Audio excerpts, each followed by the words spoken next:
Give me just a moment here. Pop out chat and make it bigger. And then pating. Hello. Now, for those of you who are,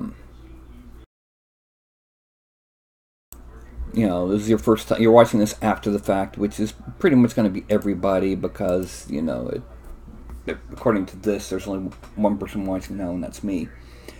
Don't forget, like, subscribe, bell icon, the usual, because I'm not always exactly on time. Right now, I'm 7 minutes late. Yeah. Oh well. Also, Anycubic Photon, amazing work for miniatures. I mean, case in point, the Aslan ambassador from last week. And I've also got my Elven Assassin in mid-paint job right now. So, anyway, I was supposed to... Oh, come on. Brr. Stupid. Brr. Come on.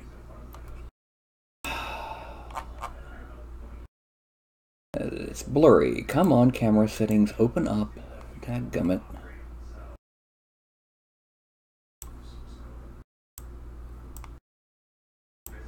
There we go. Anyway.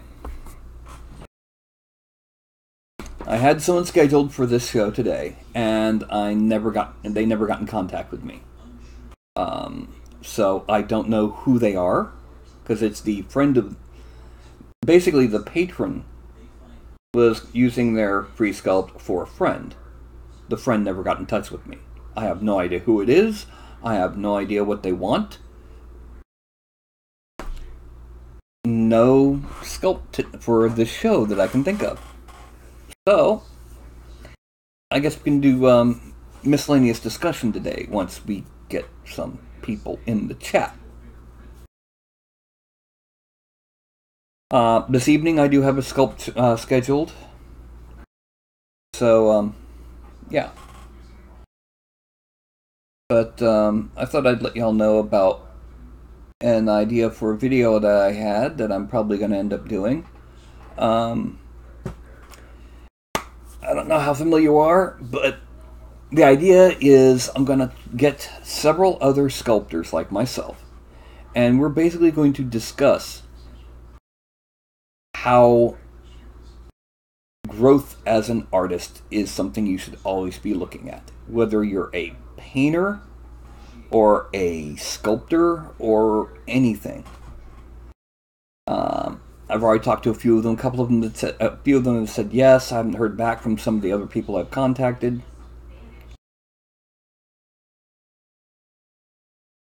I'm not exactly sure when we're going to do it.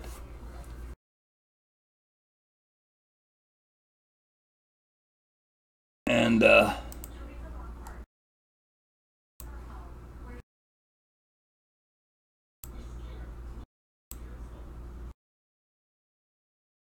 let me close that.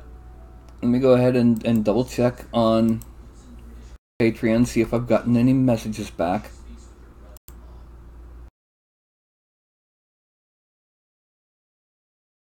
Nope. No message back.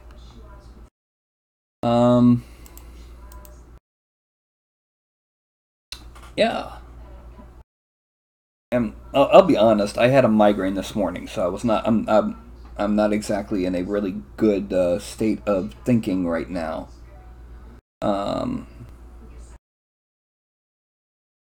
am going to be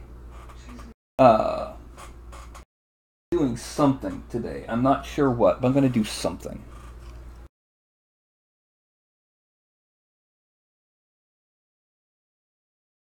And the fact is that when you have no audience to interact with, it also kind of makes things a little difficult.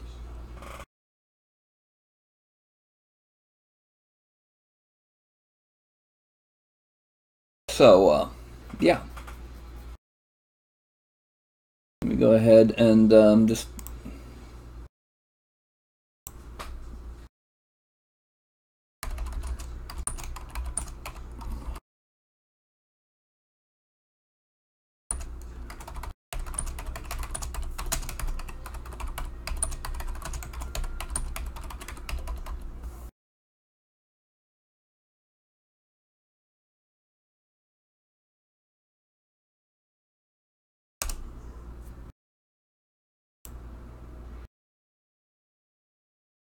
Aha! Largash. The anti-paladin. Nope. Not even primed yet.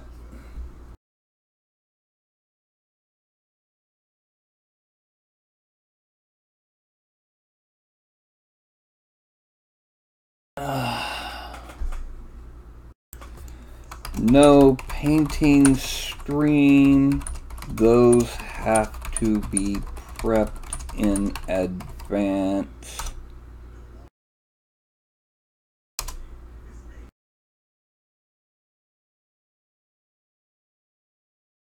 I have to, among other things, set up a second camera.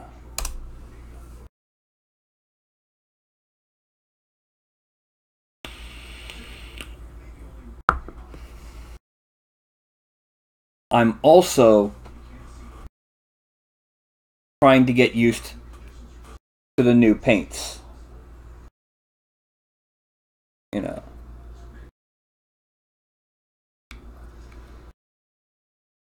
New paints, new techniques.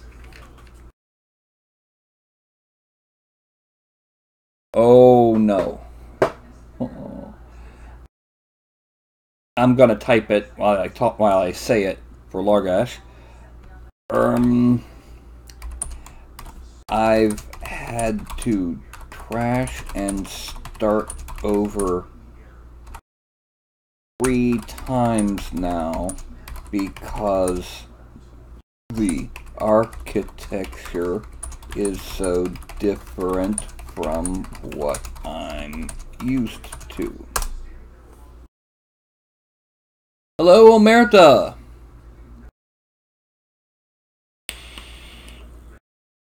Yep.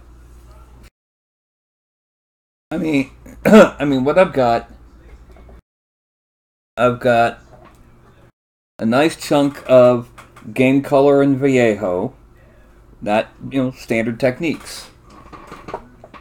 I've recently gotten a hold of and have started experimenting with some of the new contrast colors. And, the gel medium watercolors.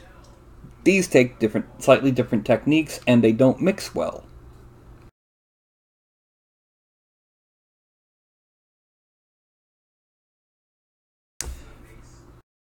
I would disagree with that, Largash. My problem that I had with that Dwarves Kickstarter was that they all looked the same. All the different parts kind of looked the same.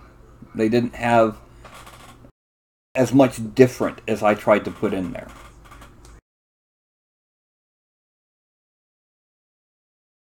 Okay. The watercolor paints. What it is... Where did I put the... There it is.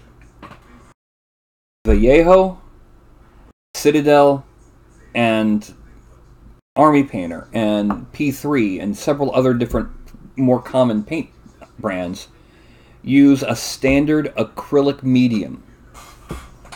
And to be exact,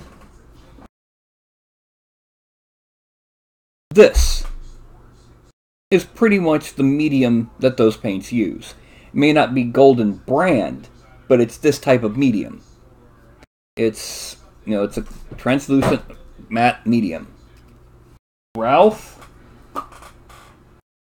This is Ralph. Ralph is not just a tail.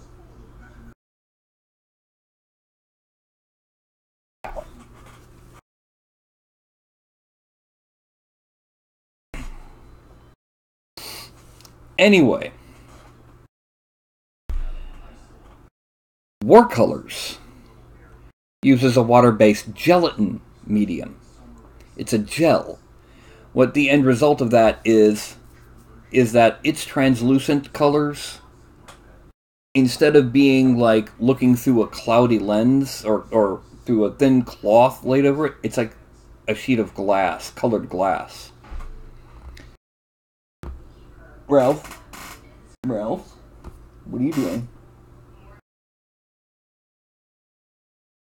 He wants pettings, is what it is, and he doesn't want to be ignored in favor of a computer.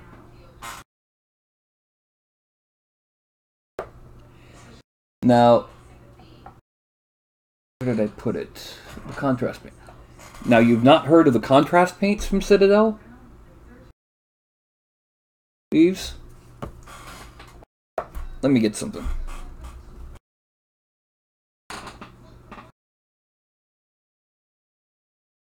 Somewhere back in here I have a... Yeah, here we go. We're going to take this just as an example. From what I can tell, these contrast paints have two different pigments in them. What they do is the lighter colored pigment is also lighter weight, and it tends to stick a lot sooner and all over the model. The darker colored pigment is heavier and settles into grooves and recesses and undersides. What? Arr, matey. This is a parrot cut. Ralph, do you mind? Do you mind, little fuzzbutt? What it does, I'm going to paint a chunk of this guy white.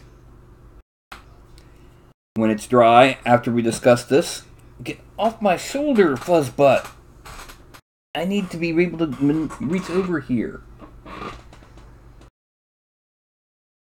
Shaking up the paint. No! Ralph, you can wait a couple hours. You know that. Get down. Get down. Down.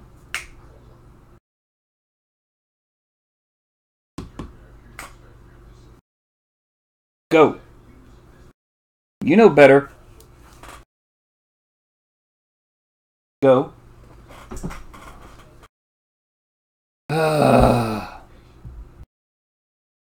Anyway, I'm going to paint a chunk of this white, and I'll show you what happens when I paint the contrast paint on it. Okay, I chose white. It's actually better suited not so much on white, but on, you know, like an ivory for the slightly yellower tones, or a very pale gray for the less yellowy tones. Now, this is a good brush to use when painting. It has a thick belly and a very fine point. What that means is it can hold a lot of paint, but also can deliver it exactly where you want it. Now, I'm just going to paint this over, paint the white paint over his back.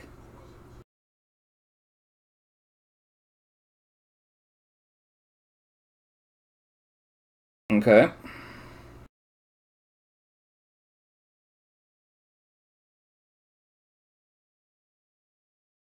Over his back and arm, let's say.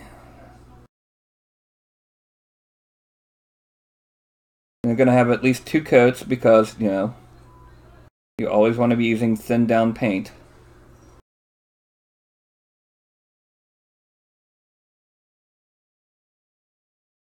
And it's going to, basically I'm going to sit here and let it dry for a minute and then put on the second coat. Okay. Not budget so much as room. See, I don't normally do painting videos. And what I would normally do is I have a tray down here, and a serving tray that I have my paint stuff on. And I'd put a camera down here on my computer table pointing at the tray. I don't have the space to keep it up all the time. And like I said, I don't do painting videos as my usual. So I don't usually have it set up.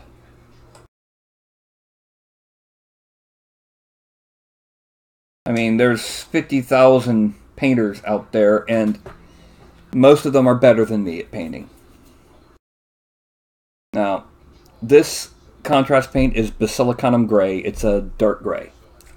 Always, always, always, always shake your paint, no matter what brand it is, no matter where it comes from. But, real quick, one other thing about the watercolors. A lot of their inks, look how clear that is. And you compare that with, is this, no, that's, there it is. With the same, with red ink from Vallejo. It's like super cloudy. I mean, this is like laying on a layer of of stained glass. This is like laying on a layer of red gauze. This would be good for using glazing to even out a color. This would be good for using glazing to shift a hue. That is not a sneeze. Don't take a zoom type.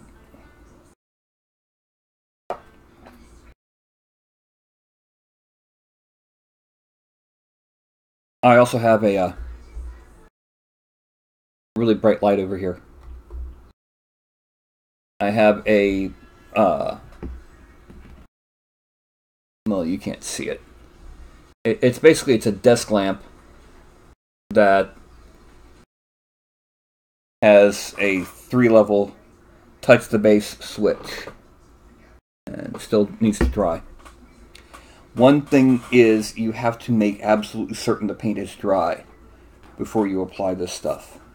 What I'm going to do is I'm going to paint on half of it this Basilicanum Gray, and on the other half, let's make it Nasdrag Yellow. I have not used either one of these, even though I've already gotten them. My plan was to get sufficient contrast paints that I could take another one of my painting practice figures and replicate something similar to the paint job I used on my tests with the watercolors. Now, obviously, I'm not going to be able to exactly replicate things like the shading on the face to give it the 5 o'clock shadow, but that'd be after the point. I have a heat gun. It's not a good thing to use with 3D printed miniatures because it will damage and or warp them. Even a hairdryer can warp a PLA printed miniature. And I'm not sure how heat does with resin. I don't want to take the risk. Okay.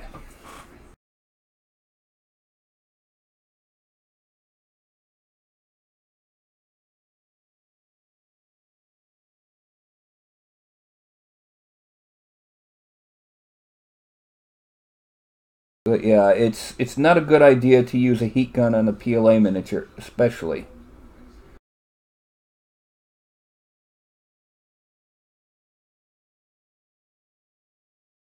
And that's that.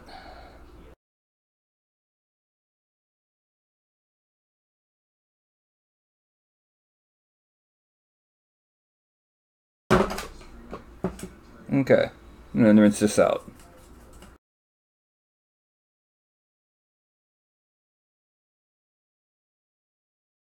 Yeah. Now, if these were pewter or ABS plastic, I'd be a lot less hesitant. But, you know, I'm not certain how the resin behaves, and I don't want to take too many risks with destroying the figure, especially when You know, it just a couple minutes.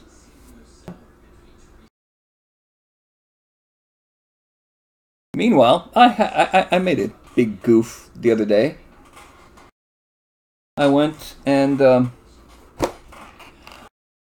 I ordered some gray filament from my CR10, both for printing a dice tower for a friend of mine as a graduation present, and for when I finished the base models for the Fallen Empire or Forgotten Empires, printing them out.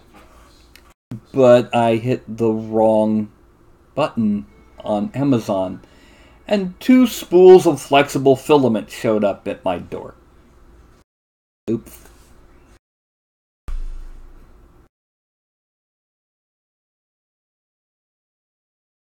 Yeah. Now I've seen, like I said, I've seen people use a hairdryer on plastic miniatures from Games Workshop, but not on printed miniatures. Now, as you can see, his back and the back of his arms are white. It's got issues with the fact that since my curtains are red and I'm wearing red, it's shifting everything else blue. And I can't change that because of the stupid camera's drivers are irritating. But once this is fully dry, then I'm going to take on this half, it's going to be gray, and this half, it's going to be yellow. Now, when you first get these bottles, like all Games Workshop bottles, you got to be very, very careful because they've got that weird sealing method. And open them very carefully, and then make sure you press down back here when you close them.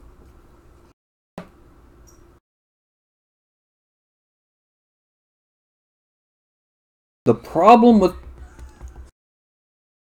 thermal strengthening, I hate this because it feels like it was about to rip apart. Yeah, there we go. The problem with thermal strengthening on miniatures or annealing, if it's a plastic printed miniature, ABS or PLA, when you heat it up, it will be very soft. Anything that sticks up, when you heat it up enough to anneal, will bend. If you don't heat it up enough for it to bend, it's not going to anneal. It's not worth trying to do it to a miniature because you will end up with brrr instead of blah. I've experimented with it, yes. Annealing is good for things that you can lay down flat. Like if I had printed a case for... Okay, the tinfoil will just melt where it's touching. It will magnify the heat where it is touching because it conducts it too well. But if I had printed something like this, a case for SD cards, and printed it into, 2 pieces flat on the bed, then annealed them, then yeah, it'll fit, but it'll also be smaller. When you anneal something, it shrinks by up to 10%, ABS or PLA.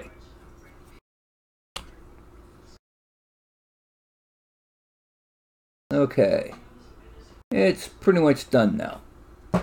So, I'm going to go with this Nazdrag yellow on the left side. Well, his right side, the left side from the point of the viewer. And once again, you just take and just slop it on.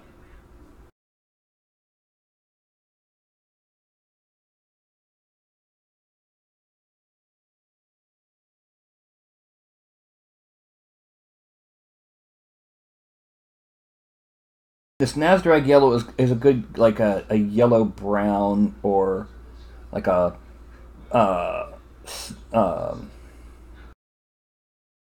like a good Nurgle yellow.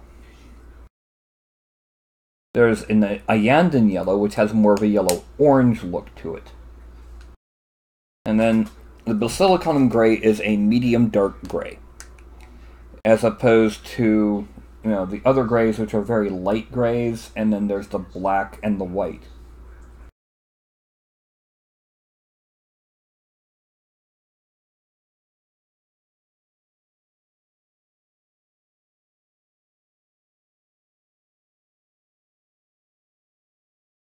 And then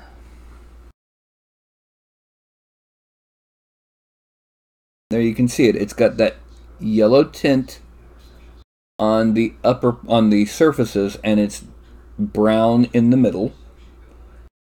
And then it's a gray with a black lining. For all intents and purposes, a good way to get a similar result of what I just did is to paint the yellow part yellow, and then give it a wash of Reichland Flesh Shade. Give a similar result. The other, paint it light gray, and give it a wash of Nuln Oil.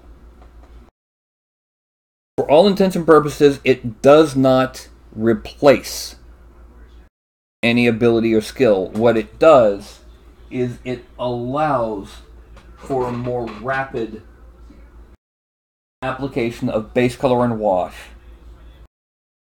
Their best use, honest to God, best use, is on like 40k armies that have single primary colors as their primary thing. For example, painting a whole lot of Space Marines, all with let's say Telesar blue. If you don't want them to be Ultra Smurfs, if you want them to be a different blue colored unit, you paint them all, and it gives it the base coat and the wash in one pass on all of them. And then you'd go back after they've all dried and give it a little bit of edge highlighting and the detail work.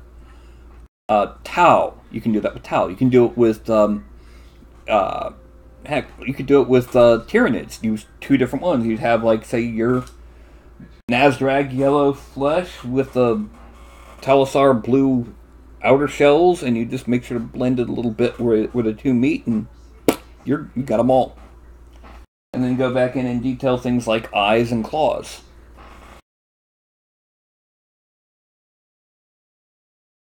Now, what I'm doing on this guy, let me go ahead and bring him in. There we go. It's hard to tell right now, especially with the blue tinge, but his vest and pants will be two different shades of very dark gray, almost black. The vest is more of a warm gray, and the pants more of a cool gray. Just to give you an example of the difference of what I mean, the cool gray in this bad lighting turns almost blue. The warm gray stays a bit more gray. And these are the colors that are going to be the edges on that. His shirt is a pale ivory, and his gloves and boots are going to be brown, and the floor he's standing on is going to be funky. It's going to be like jade.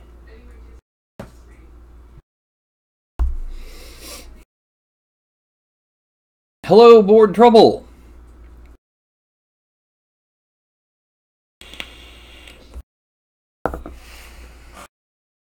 Omerta, he's on Thingiverse.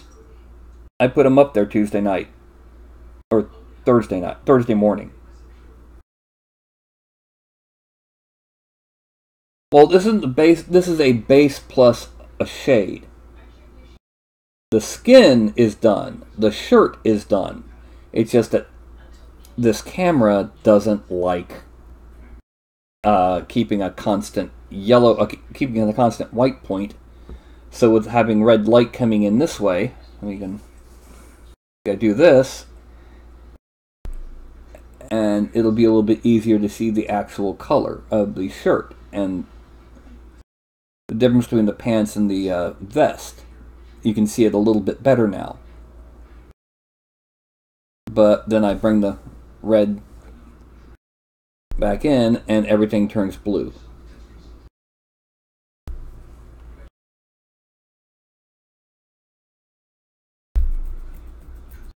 I fully understand the spoon theory. I don't have an issue with counting my spoons myself, but I know several people that do. So, yeah.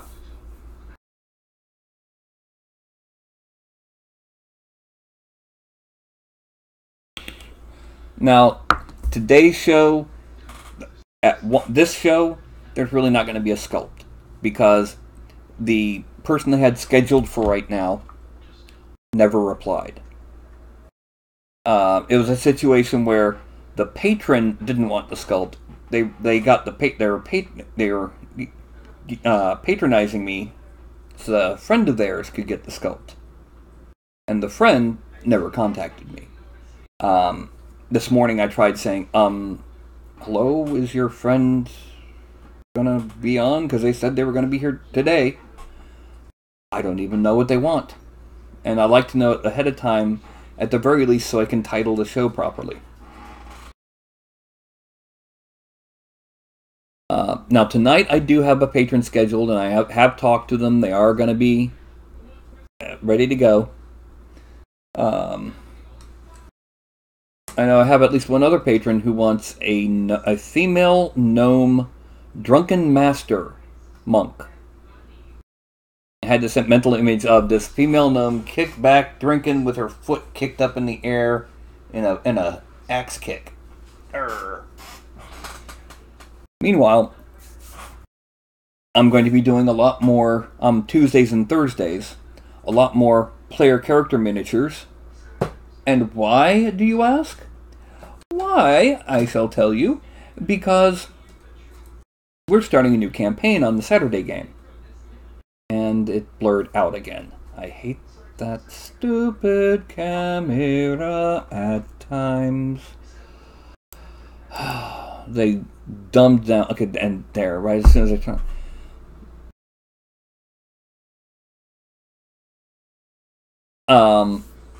Basically, the Saturday game, we're starting a new campaign. The old campaign finally died, and so I'm going to go ahead and start making characters for the new campaign. Among other things in this new campaign, I am playing a Warforged monk. And that Warforged monk's name is BR005-733. Now read that. Look at it. And then I'll tell you that his voice doesn't match his lips when he talks. He's just kind of doing this.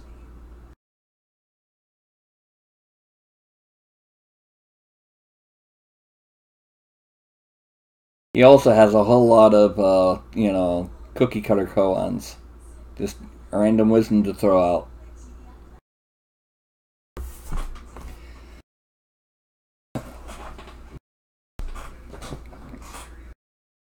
So yeah, we've got a bunch of different little, there it goes again, blurring out on me. What the hell? Okay. Turning off the autofocus. Thank you.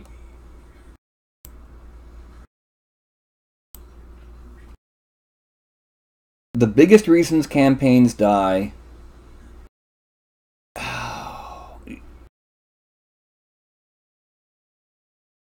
The biggest reason most campaigns die is that people lose interest. They're either not invested in the idea of the game is just an excuse for everybody to get together because you're buddies, or they're not invested in the campaign. They're not invested. The group I'm in, it's the game is a reason for everyone to show up and hang out and shoot the breeze on weekends and Wednesday nights. Not so much scheduled. Well, when you consider that my Wednesday game is 9 people and the Saturday game is 8, and we're there every week with rare exceptions, schedules aren't really an excuse. You can find a day that people can get together. It's that people don't think it's important enough to hang out with your friends. Or personality conflicts, and that's actually a lot more common. You know, yeah, you want to hang out with those 5 people, but person number 6 makes it such a chore that it's not worth it. Oh, my schedule doesn't align.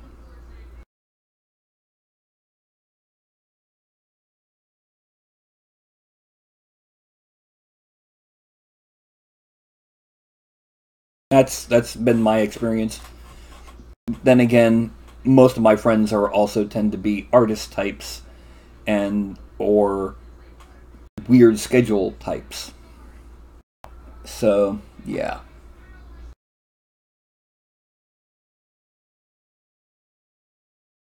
Anyway, scritchy, scritchy, scritchy. Heard a great term the other day. Exactly bored. Now, I heard a great term today. These aren't gray hairs. They're experience points. Now, I had a campaign that survived 2 years of a single group coming together with a bad game master just because we liked gaming with each other. We ended up mutinying, asking her to step down. She refused, so we left, and she had 2 people left in her game. And this was a bad thing because it was the local D&D Encounters session. Okay, bye, Omerta.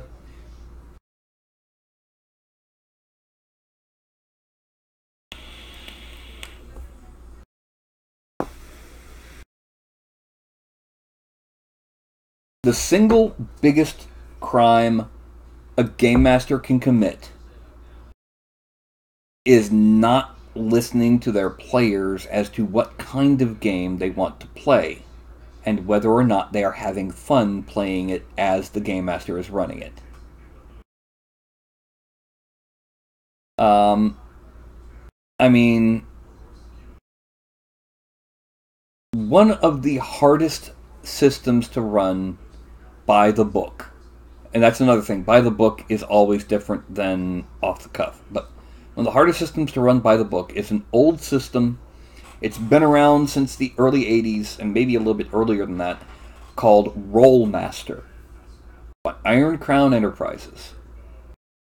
They call themselves that because they used to have the contract for making the Middle-earth role-playing game. Anyway, Rollmaster is notorious for the sheer number of charts. Each weapon has its own chart. Each spell list is, you've got a different critical results for plasma, electricity. Bioelectricity is different from electricity. Electromagnetic plasma is different from photoplasma. And yes, there's a plasma-based spell list, and to heal, for healing spells for your healer, your clerics, you've got nerve healing, bone healing, muscle healing, skin healing, organ healing.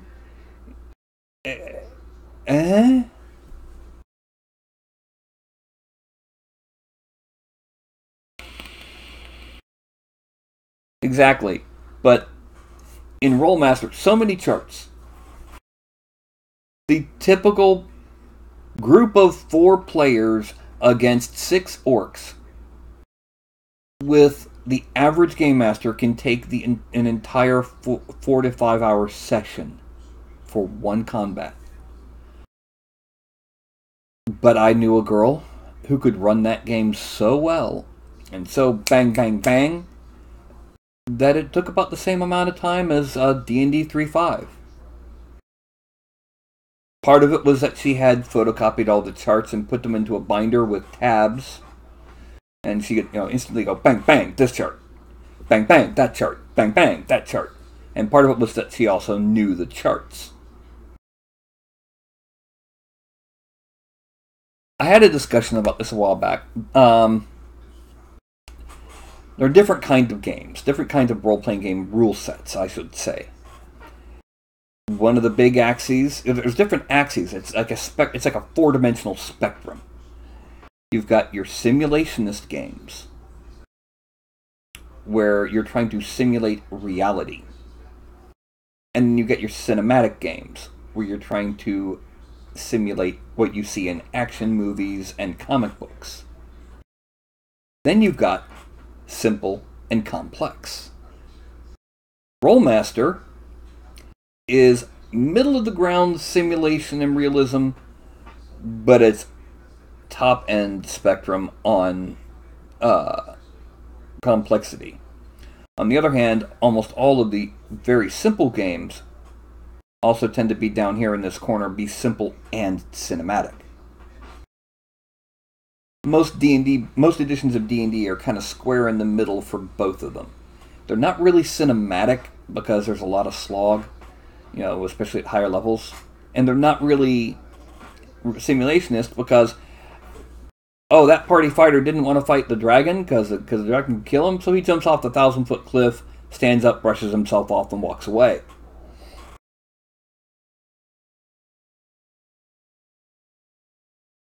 And that's the thing.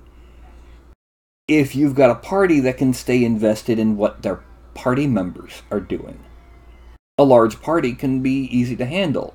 I mean, the game I'm in, we have 9 players, 8 players in a game master in one, 7 players in a game master in the other. That's large parties. And yet, they flow. Because people are paying attention to what each other is doing. We're coming up with ideas to work with each other on the fly. I mean, in the Wednesday game, we've got a Turtle Bard.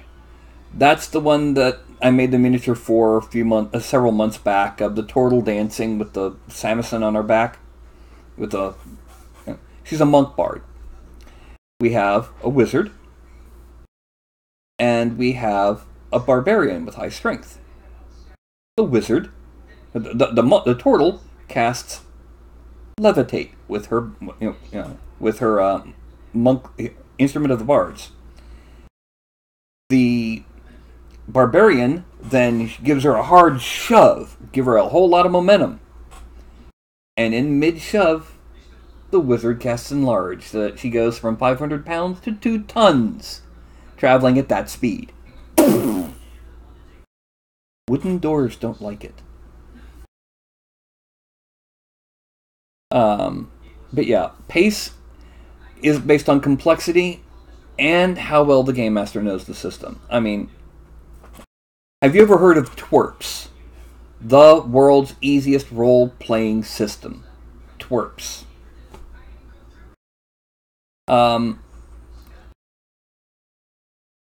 Twerps is literally, you have one stat. One number.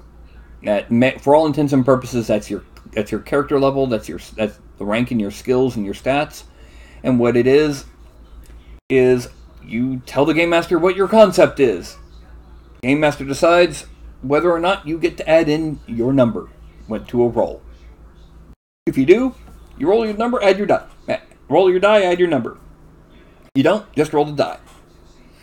So, for example, I am Jeff Goldblum from Jurassic Park. If it has to do with mathematics or potentially recognizing certain dinosaur species, I get to add my number. If it has to do with piloting an F-15, I don't. Meanwhile, he is playing Will Smith from Independence Day. No fuzz, no.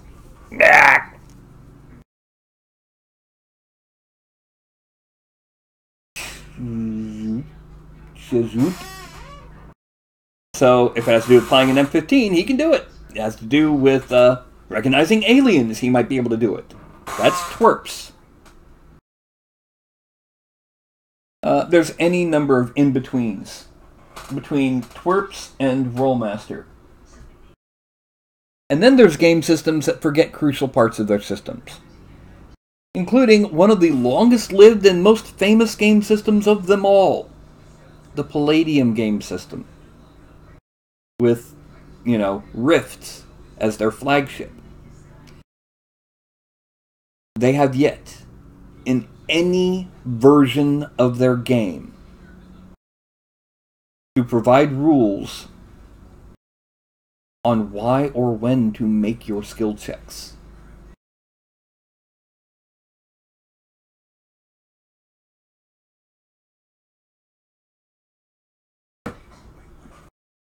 They've got complex rules for the combat, but okay, so you have drive race car at 78%. When do you make your check? Why do you make your check? What happens if you make it? What kind of modifiers are there? Nothing. Just your skill percentage. Mm-hmm. And like I said, it's been around since the original Palladium fantasy role-playing game in the early 80s. And then come the late 80s, you had the Robotech system, Palladium 2nd Edition, Heroes Unlimited, and then come the 90s, Rifts, which is their big moneymaker. Do you mind?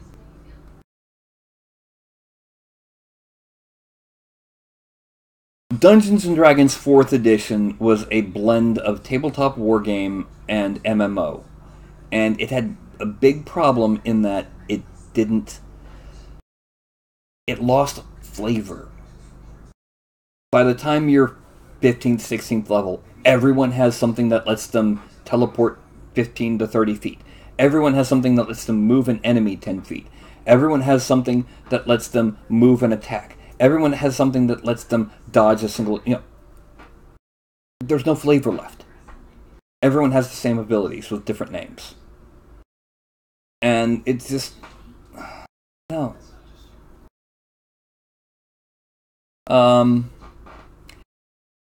I will say that 5th edition is my favorite edition of Dungeons & Dragons from the point of view of it's easy enough to get new players involved, and it's complex enough to make a lot of interesting characters. Anything more than that is on the Game Master. I mean, there's a reason why Matt Mercer and Critical Role have become so big. And that reason is that Matt Mercer has the creativity and the judgment to be able to handle the snap decisions and the situations that may or may not be covered by the rules. And, that's why it's called the Matt Mercer effect. But no form of the Dungeons & Dragons system works well for superheroes. Yes, I know there was a couple of different 3-5 superhero attempts, but that doesn't work. For superheroes, the two best systems out there are the Champion system. I mean, that's what it was designed for. And this is going to sound strange. The original 1980s Mayfair DC Heroes system. Do you mind?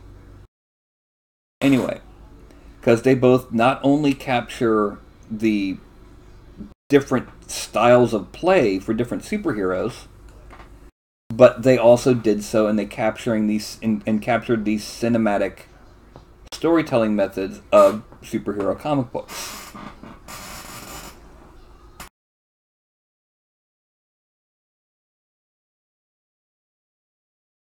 Do you mind,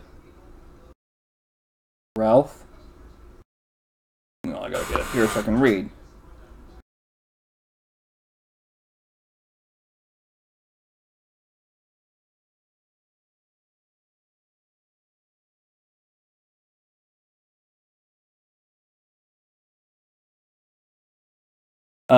Anyway.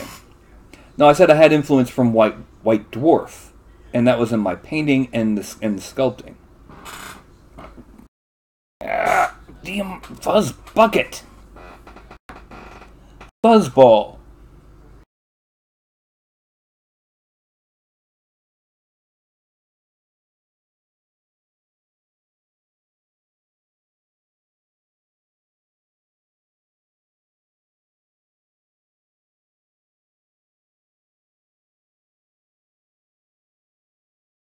Really.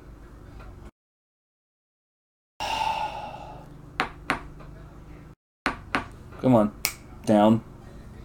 Down.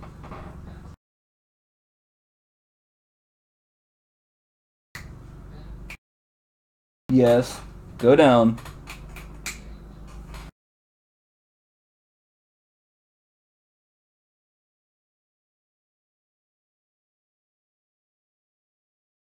Get on down. Go. Go.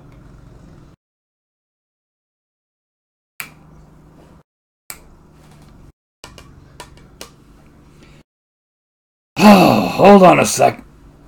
Oh. Let go. Let go. Crazy cat. The insane fuzz butt. Alright. Get you down. No, let go of that. Okay, go.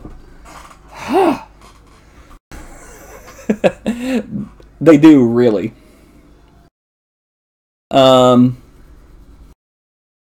See, White Dwarf mostly influenced my sculpting and painting. The proportions that I chose for my base figure, the painting techniques that I use, those were mostly what are influenced by White Dwarf. Dragon Magazine, I didn't get it anywhere near as often, and actually most of what I got it for was articles, not so much like adventures or things like that, but for things like pages from the mages, lists of spell books, and how they were different from just a book with spells. Like the Skelmagdrian, which actually is one of them, is a spell book that contains certain spells from this particular wizard, including a couple unique spells, but it also has a frontispiece with a picture of a dragon-like demon. And if you open it without saying the name Skelmagdrian, then it erupts from the frontispiece, and you have to fight it. And if you kill it, it destroys the book. You know, just different unique spell books like that. Or one that's written entirely in runes hammered into polished steel plates. So the only way to properly read it is hold it partially under murky water. You know, things like that. It's interesting spell books. Or interesting new creatures. Or magic items. My favorite race-class combination of all time doesn't exist. Because I have several that I like pretty much evenly. And it's not so much because of the race-class combination, it's much as the character that I played that was that race-class combination. I mean, perfect example. I have a Dwarven Cleric I played. This Dwarven Cleric didn't know he was a cleric. He thought he was a barbarian. Basically, he had pretty much maxed out strength, dex, con, and wisdom, and absolute minimum intelligence and charisma. Ralph, get down. Get down, fuzzy butt.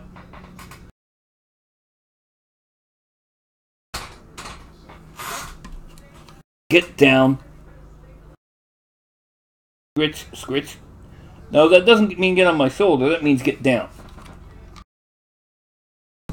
Yeah. Anyway. But he was fun to play. His name was Taz. Meet Taz. Mm-hmm. And, if when he thought he was going berserk, he was actually casting Enlarge on himself. And when he'd be injured, he'd be like, and cast Cure Light. And then you go up to somebody else who was hurt and go, "It don't hurt if you slap it." Crap! And, things like that. And eventually he got to a high enough level that he finally realized he had the eye of one of the gods. To be exact, he was a cleric because Clengeddon Silverbeard thought he was hilarious. And, so his casting incantation for Flame Strike was Clengeddon, sick 'em. And his little things like his weapon proficiencies, because this was 2nd edition, were Maul, Great Hammer, Broad Flat Object, which included doors, tables, coffin lids, that sort of thing, and Humanoid Opponent by the Ankle. Snag him up by the ankle and... And this is long before the Hulk ever did the metronomic man-mangling to Loki.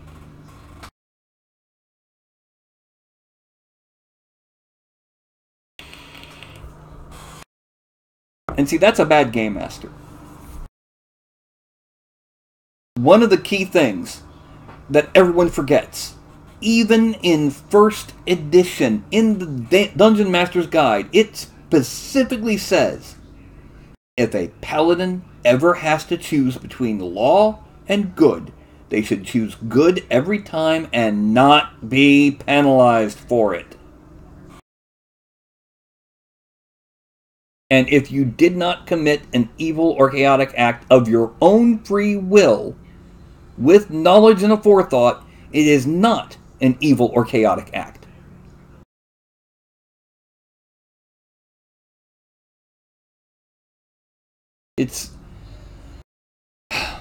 There's a trilogy of books by a woman named Elizabeth Moon.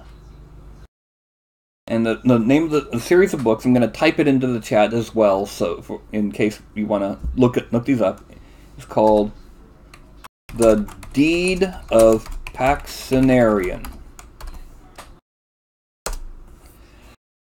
That series of books is the perfect example of a 1st, 2nd, or 3rd edition paladin. I say this because 4th edition doesn't exist. No, I refuse to admit it. And 5th ed paladins are not alignment locked anymore. But the Deed of Paxenarian is basically about this female fighter who wishes to be a paladin of of one of the good aligned gods in her realm, and this particular deity is pretty much known for only choosing the absolute purest of the pure, and they have to commit a deed of great justice and heroism to be acknowledged as a paladin, and it's about her deed to become a paladin. And the illustrious Ms. Moon wrote those books because of how badly she had seen paladins being played or game mastered throughout all of the times that she'd been to cons, and it really ticked her off. You see, people think of paladins as either, "Oh, you're doing something evil and you're a part of my party, I'm going to stop you. Oh, no, you can't do that. I'm standing over your shoulder, rogue. You can't pick the lock in the dungeon because that's an evil act. Oh, no, that's chaotic. Which is basically asshole. Or, "What are you doing, guys? Hey, oh look, there's a pretty thingy over there. Why don't you go look at it?" "Okay, mister." Or they think it's, "Stick up the butt. No drinking around me. That's chaotic." All three of which are wrong.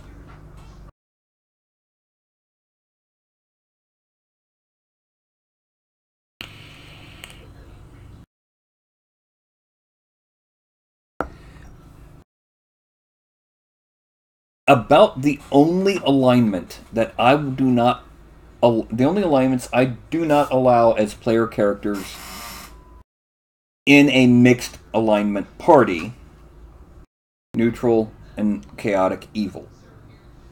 Because neutral evil will do whatever they can to cause harm to others.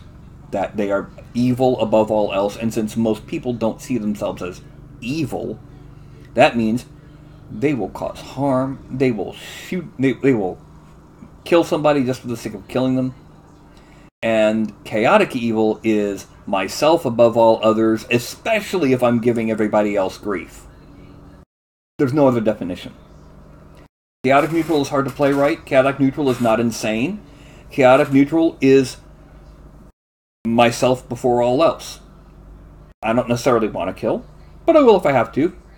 I'll do anything, putting myself above everybody else. That's chaotic neutral. Lawful evil can very easily work within a good aligned party, as long as their goals that they're working for are evil. They can still operate within a structured, honorable group.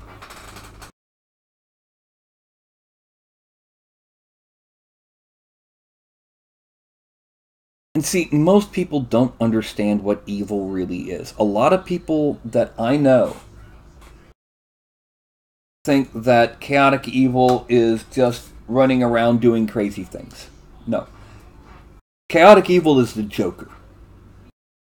The worst, most horrific forms of the Joker, the Killing Joke, Dark Knight Returns, those Jokers are chaotic evil. Some men just want to watch the world burn. If you're not willing to tie a nun to a chair and stick her on a pile of gold and melt it around her, you're not chaotic evil.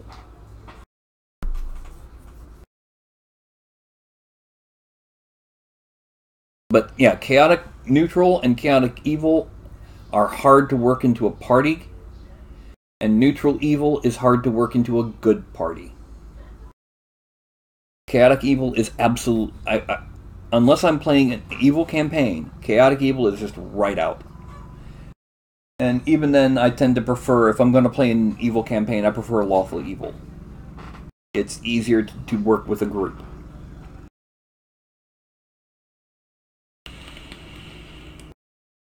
On the other hand, true neutral has a hard time explaining, well, why are you with the group? You don't really have any ideals one way or the other. What's your motivation?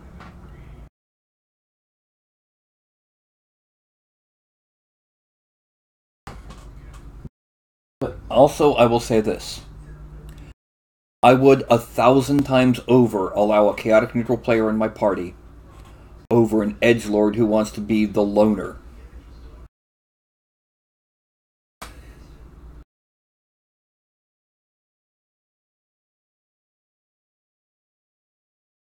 You know what I mean?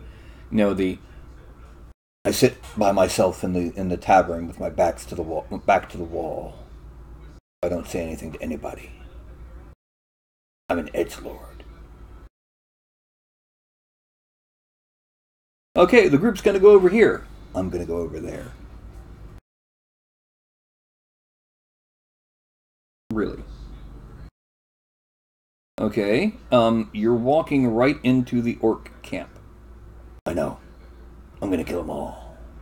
I'm gonna snipe them. The rest of the party is 5 minutes away.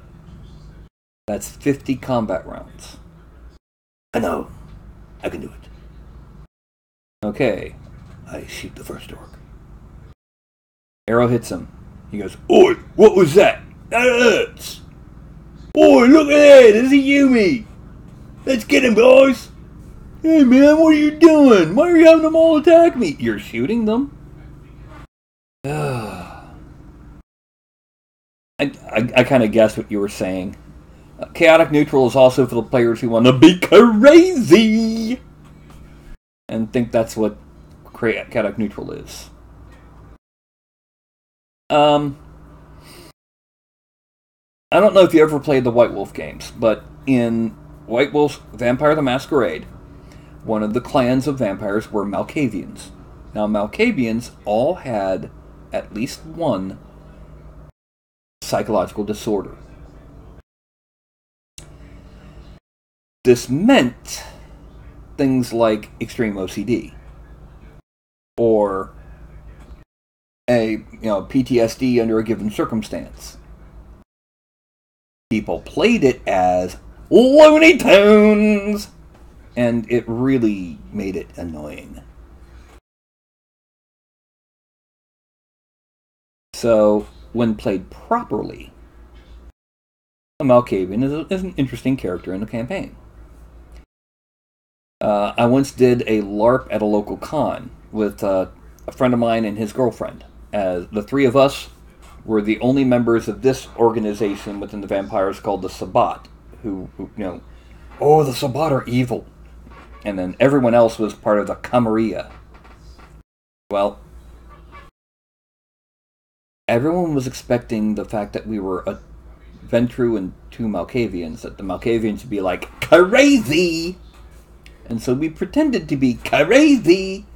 And then when we got back to the other guy, they completely ignored us, and they were talking about their plans, and they said this, this, this, this, and this.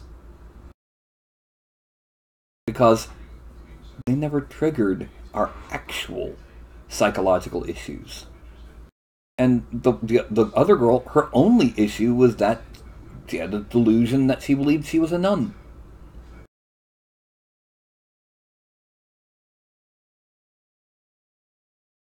Yes, if it's nothing but roleplay, that's something that the players really need to know ahead of time before the campaign begins. A politics-heavy game like Legend of Five Rings.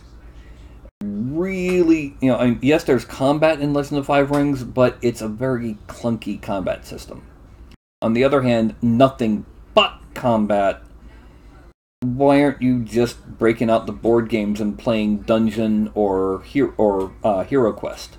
Mm-hmm.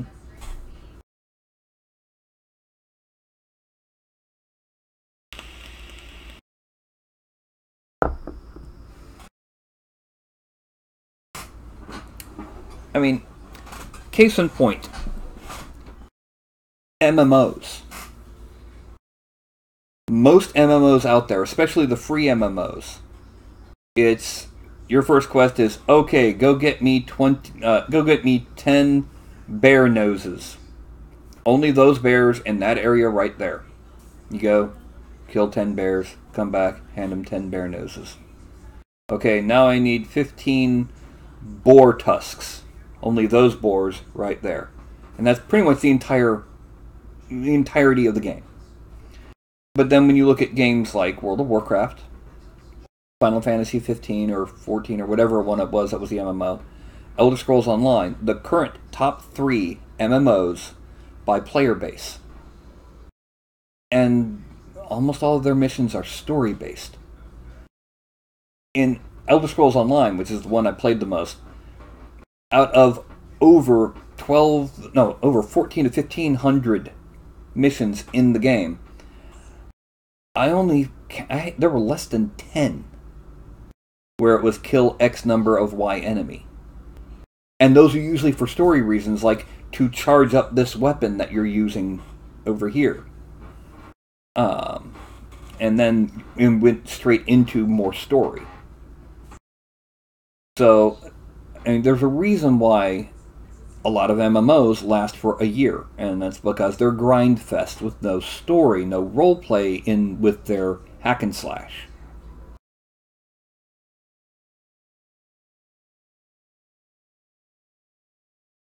I fully understand, board. I'm probably going to be logging out soon here myself. Get back to painting on this guy. And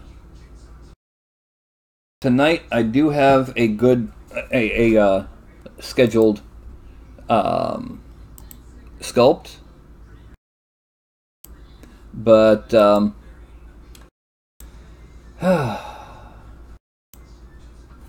me just see if I got a response back on Patreon's messages.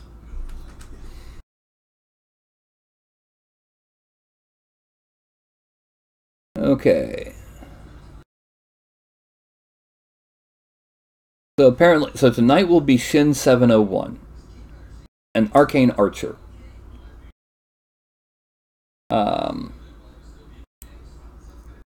with any luck,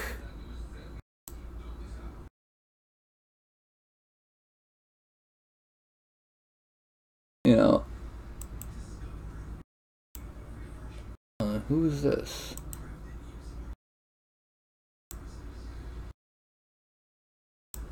Okay.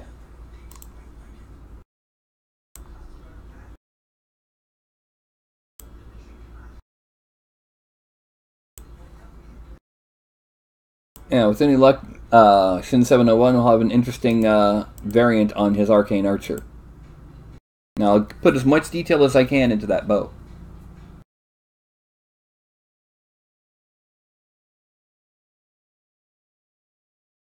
Elder Scrolls Online has 4 different main quests. You've got the 3 faction sides, whether you're, which group your character's part of, and then you've got the entire the world is being invaded by Molag Bal storyline. And you can actually, once you've done your faction and the world is being invaded storylines, you can then go back in and do the other faction quests. That's a lot of content. And you're going to be level cap either when you finish these or shortly after. So it's a lot of endgame content. Just story and adventures in the campaign. And that's not even counting Hrothgar, Morrowind, Elsewhere, Black Marsh, Somerset Isles, Craglorn, and then all of the content that's in in Cyrodiil and the Imperial City. There's an enormous amount of story and content in that. Oh, and Clockwork City. Enormous amount.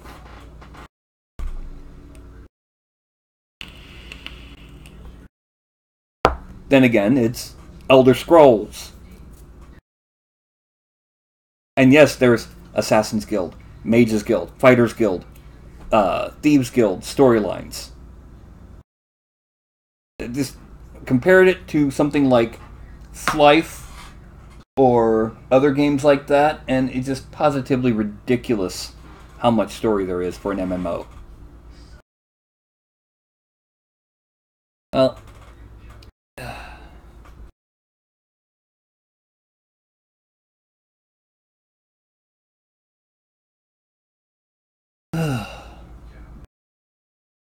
well, again, it's Elder Scrolls. It's good.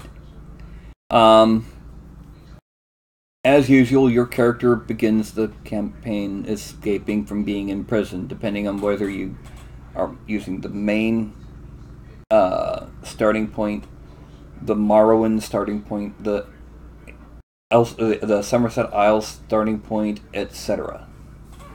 But that's an Elder Scrolls trope. Well, it's not too much longer. Might as well go ahead and get ready to log on out. Like I said, tonight should be an Arcane Archer for Shin 701. Next week I should be able to get the other person scheduled. And what I'm going to do is I'm going to do my usual hold up my hand, count from 5 to 1. And when I get to 1, say something goofy and go, And then once I've gone, and I see it on the screen, I can see it right there, then I'm going to end the broadcast. Okay. So that's going to be 5, 4, 3, 2, and 1. There's so many things MMO could really stand for. Massively multiplayer online was the last thing I ever expected.